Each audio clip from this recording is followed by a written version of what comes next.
بسم اللہ الرحمن الرحیم. ناظرین السلام علیکم. میں ہوں آپ کا میزبان صابر شاکر وفاقی دارالحکومت اسلام آباد سے کچھ تازہ ترین اطلاعات اور ہم خبریں آپ سے شیئر کرتے ہیں. آخری 10 دن کا کھیل باقی ہے اور ان 10 دنوں میں کیا ہونا ہے، کیا کرنے کی کوشش کی جا رہی ہے، کیا وہ کامیاب ہو سکیں گے، کیونکہ جو کام 16 مہینوں میں نہ ہو سکا، 15 مہینے اور 20 دن میں نہ ہو سکا، کیا وہ آخری 10 دنوں میں وہ کام ہو سکتا ہے؟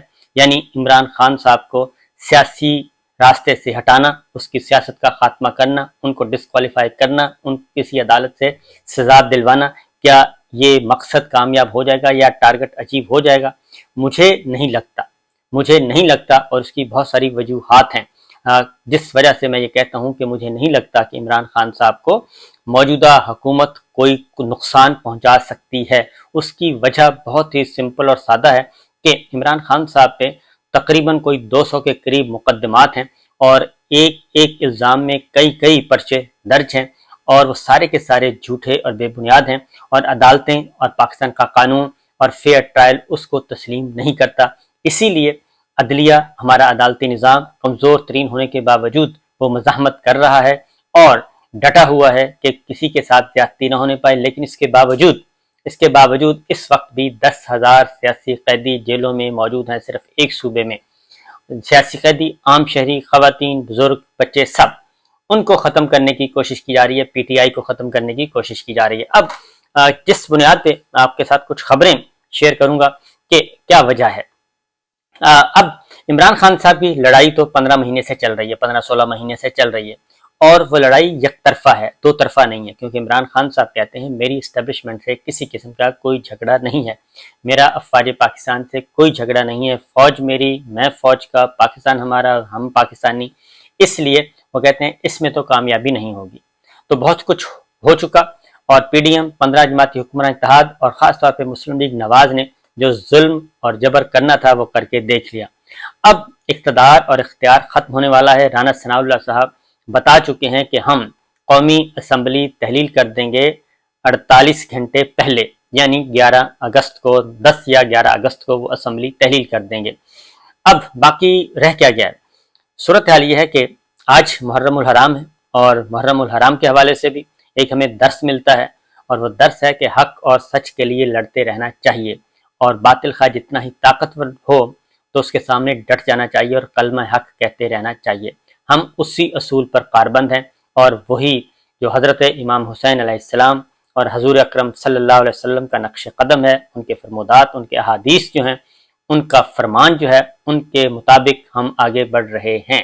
لہذا ہم بھی حق اور سچ پہ قائم ہیں، قائم رہیں گے انشاءاللہ.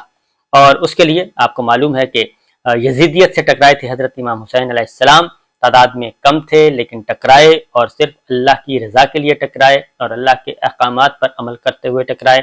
جام شہادت نوش کیا، لیکن وہ آج بھی زندہ ہیں اور وہ مشعل راہ ہے.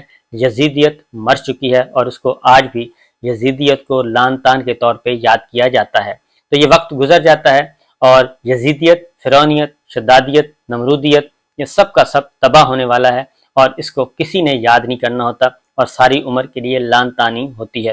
بہرحال وہی محرم کا مہینہ ہے، وہی مارکا ہے، وہی حق اور سچ اور باطل کی لڑائی ہے، اور یہ سب کچھ چلتا رہتا ہے. اور حق بھی ہمیشہ حق کو غلبہ ہوتا ہے. تکلیفیں ہوتی ہیں، صعوبتیں ہوتی ہیں، وہ برداشت کرنی پڑتی ہیں، لیکن غلبہ جو ہے وہ حق اور سچ کا ہی ہوتا ہے. بہرحال یہ ہمیں درس ملتا ہے. اسی حوالے سے پاکستان کی سیاست میں بھی عجیب و غریب قسم کے واقعات ہوتے رہتے ہیں. تو پچھلے 15-16 مہینوں، 15 مہینے اور 20 دن، 15 مہینے 20 دن سے یہی مارکا چل رہا ہے، سیاسی مارکا ہے، اور اس میں بھی پاکستان کے عوام جو ہیں وہ ڈٹے ہوئے ہیں. انہوں نے رجیم چینج آپریشن قبول نہیں کیا اور انہوں نے رد کر دیا. عمران خان صاحب پہ مختلف مقدمات میں سے ایک مقدمہ ہے سائفر کا. سائفر کا مقدمہ کیا ہے؟ وہ یہ ہے کہ عمران خان صاحب کی حکومت کو سازش کے تحت گرایا گیا اور سازش کے تحت ختم کیا گیا، اور جو تحریک عدم اعتماد تھی وہ آرگینک نہیں تھی، وہ کانسٹیٹیوشن کے مطابق نہیں، یعنی وہ ایک مینیج کی گئی تھی، پولیٹیکل انجینئرنگ، پولیٹیکل مینورنگ کی گئی، اور تحریک عدم اعتماد کا سہارا لے کے ساری ایک ڈرائنگ روم میں بیٹھ کے فیصلے کیے گئے. اب سائفر کا مقدمہ چل رہا ہے، ان کو ایف آئی اے بلا چکا، دوبارہ بلا رہا ہے. لیکن دوسری جانب اللہ تعالیٰ کی طرف سے ہے کہ کیسے کیسے انکشاف ہو رہے ہیں. اس وقت وزیر دفاع ہیں خواجہ آصف صاحب. वजीर दिफा वो देखते हैं GHQ को, अफवाज पाकिस्तान को, सबको देखते हैं। और उनके ताल्लुकात आपको पता है कि बाजवा साहब से थे, और बाजवा साहब ने ही उनको इलेक्शन जितवाया था, ये रिकॉर्ड पे है। तो उन्होंने अब बाकायदा तौर पे दोबारा फिर 2-3 बातें फिर कह दी हैं। उन्होंने कह दिया है कि बाजवा साहब ने अप्रैल 19 में हमसे रब्ता किया, और फिर मार्च 21 में हमसे रब्ता किया, और पहला रब्ता ये था कि आप पंजाब ले लें हमसे, हम आपको पंजाब लेके देते हैं। कब का वाक़या है? अप्रैल 2019 का। और जबकि हुकूमत बने हुए को अभी 9 महीने हुए थे। अगस्त में आए थे इमरान खान साहब, अगस्त 2018 में, और अप्रैल 19 में बाजवा साहब ने ख्वाजा आसिफ साहब को बुलाया और उन्होंने कहा कि आप पंजाब वापस ले लें, हम आपको पंजाब ले देते हैं, यानी पंजाब में इन हाउस चेंज लेके आते हैं, बुज़दार साहब को फारिग करते हैं। अब इसका सुन लें, ये बात बिल्कुल दुरुस्त है, क्योंकि उस्मान बुज़दार साहब पंजाब, इनका ख्याल था बाजवा साहब का कि इमरान खान साहब जो हैं वो जैसे जैसे उनको कहेंगे वो ही करेंगे, और वो बिल्कुल इलेक्शन पंजाब की वजारत आला पे वो किसको लाना चाहते थे बाजवा साहब? वो अलीम खान साहब को लाना चाहते थे या फिर मलक अहमद खान साहब को लाना चाहते थे। 2 उम्मीदवार थे उनके, और एक तरफ वो मुस्लिम लीग नवाज को लॉलीपॉप दे रहे थे, दूसरी जानिब विद इन पार्टी। तो जब पार्टी के अंदर मामला नहीं सेट हुए तो उस वक्त यानी कि खान साहब नहीं मान रहे थे, हमें भी बुलाया जाता था कि जाके खान साहब को कहें कि क्या बुज़दार लगा दिया है, और पॉलिटिशियंस को भी बुलाया जाता था, यानी कि जहांगीर तरीन साहब को बुला के कहा गया, असद उमर साहब को बुला के कहा गया, शाह महमूद कुरैशी साहब को बुला के क्या, परवेज खटक साहब को बुलाया गया, असद कैसर साहब को बुलाया गया, ये जाके खान साहब को बताएं। फवाद चौधरी साहब के जरिए भी ये पैगाम पहुंचे कि आप जाके कहें कि जी बुज़दार साहब को तब्दील कर दें। तो खान साहब नहीं मानते थे। तो उसकी वजह क्या थी? उसकी वजह खान साहब हमें बताते हैं कि भाई वहाँ पे अरबों खरबों का मामला है, और अरबों खरबों का मामला है। उस्मान बुज़दार साहब जो हैं वो सही हैं, वो मुझसे पूछे बगैर कोई काम नहीं करते, और मैं किसी भी ऐसे वज़ीर आला को लगा दूंगा तो वहाँ तो फिर वही काम शुरू हो जाएगा। और सिर्फ एक शख्स के बारे में बताते, सलीम खान साहब के बारे में वो बताते होते थे कि 54 अरब रुपए की ज़मीन है, ग्रे को ग्रीन को ग्रे करना, यानी कि कमर्शियल जो कंस्ट्रक्शन करते होते हैं, तो इस तरह की बातें वो बताते होते थे। लेकिन ये अप्रैल 2019 में ही बाजवा साहब ने कह दिया, और वो इसलिए कह दिया था कि एक तो ये बात है पंजाब, दूसरी जो फरवरी 2019 में जो बालाकोट हुआ, बालाकोट के बाद जो पाकिस्तान ने जवाब दिया इंडिया को, भरपूर किस्म का पाकिस्तान की फिजाइया ने और पाकिस्तान की मुसल्लह अफवाज ने, उस पर भी मामला गड़बड़ हो गए थे, वो भी कोई हजम नहीं हो रहा था मामला, इसलिए भी वहाँ से इख्तलाफ हो चुका था। लिहाजा पहले मरहले में पंजाब उनसे वापस लेना था, और फिर मरकज़। अच्छा, पंजाब पहले क्यों लेना चाह रहे थे? क्योंकि मरकज़ में तो बाजवा साहब को खास दिलचस्पी नहीं थी, लेकिन पंजाब में थी उनको। बहरहाल वो खान साहब आखिर तक वो नहीं माने और उन्होंने नहीं दिया। दूसरा, उन्होंने कहा कि दूसरा राब्ता किया हमसे बाजवा साहब ने मार्च 2021 में, यानी कि जब एक्सटेंशन का कानून मंजूर हो गया। एक्सटेंशन हुई नवंबर में, उसके बाद एक्सटेंशन का कानून मंजूर हुआ, जिसमें नवाज शरीफ साहब ने लंदन से पार्टी को हिदायत दी कि जनाब आप इसको अपोज नहीं करेंगे, वो भी कर दिया। तो वो कहते हैं दूसरा वो हुआ। अब ये दोनों वाक़यात ऐसे हैं कि वज़ीर दिफा मौजूदा सिटिंग वो बता रहे हैं, और वो बाजवा साहब को चार्जशीट कर रहे हैं, और इमरान खान साहब की बात को सच साबित कर रहे हैं कि उनकी हुकूमत को गिराने के लिए साजिशें पहले दिन से ही शुरू हो गई थी, और वो अमल पजीर ना हो सकी, क्योंकि उसके बाद कोविड आ गया था। कोविड आ गया था 19 में, तो इसलिए वो ब्रेक आ गई थी, और उस ब्रेक से फ़ायदा उठाते हुए मामला जो है वो रुक गए थे कुछ अरसे के लिए। कोविड ख़त्म हुआ तो फिर वो सिलसिला शुरू हो गया था। बहरहाल ये तो ये है। दूसरा जो बड़ा वाक़या है वो शबर जैदी साहब की गवाही आ गई है। शबर जैदी साहब कहते हैं कि मुझे जब लगाया गया चेयरमैन FPR, तो मैंने रियल स्टेट पे, ज़मीनों के कारोबार पे टैक्स लगा दिया, और उसके बाद बाजवा साहब ने मुझे बुलाया और उन्होंने कहा कि ये आपने क्या कर दिया, वो तो सारा कारोबार ही ठप हो गया और कोई कारोबार ही नहीं चल रहा DHA में।